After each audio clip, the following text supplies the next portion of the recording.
మీరు చేసే ఈ కిరాతకాలు, ఈ దారుణాలు వాళ్ళ ప్రజలు ఏమన్నా భయపడతారనుకుంటున్నారా? ఎవరు భయపడరు. ఇది ఇంకా కోపంగా మారుతుంది.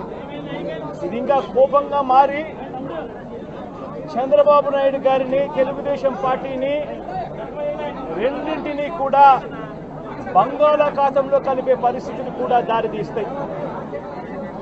మామూలుగా కొత్త ప్రభుత్వం వస్తే ఆ ప్రభుత్వం మీద వ్యతిరేకత రావడానికి కాస్త కూస్త టైం పడుతుంది. కానీ మొట్టమొదటిసారిగా చూస్తూ ఉన్నాం, చంద్రబాబు నాయుడు గారి మీద వ్యతిరేకత అన్నది చాలా ఫాస్ట్గా పెరిగిపోతూ ఉంది.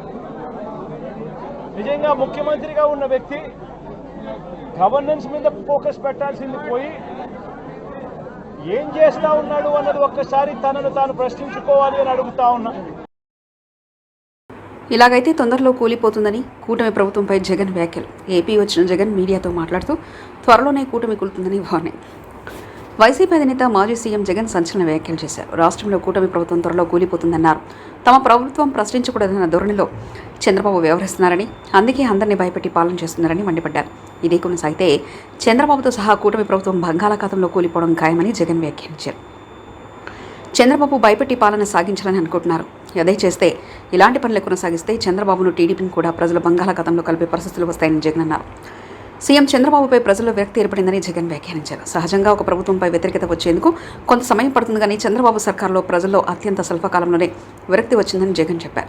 ఎన్నికలకు ముందు ఊరువాడ టంకేసి మరీ చెప్పిన పథకాలను చంద్రబాబు ఇప్పుడు మర్చిపోతున్నారని, రైతు భరోసా, తల్లికి వందనం వంటి పథకాలను ఆయన ఎప్పుడూ మర్చిపోయారని, దీంతో రైతులు, విద్యార్థుల తల్లులు ఇబ్బంది పడుతున్నారని తెలిపారు.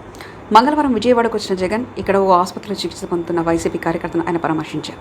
అనంతరం జగన్ మీడియాతో మాట్లాడుతూ చంద్రబాబు సర్కార్పై తీవ్ర విమర్శలు చేశారు. ప్రశ్నిస్తే కేసులు పెడుతున్నారని, భయపడుతున్నారని చెప్పారు.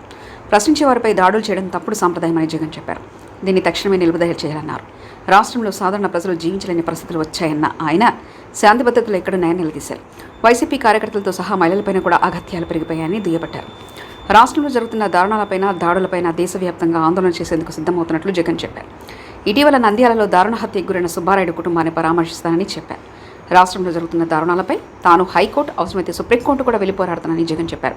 ప్రస్తుతం జరుగుతున్న మరణకాండపై గవర్నర్ జోక్యం చేసుకోవాలని ఆయన కోరారు. మరిన్ని కథనాల కోసం సబ్స్క్రైబ్ చేసుకోండి మీ అక్షర శిల్పం.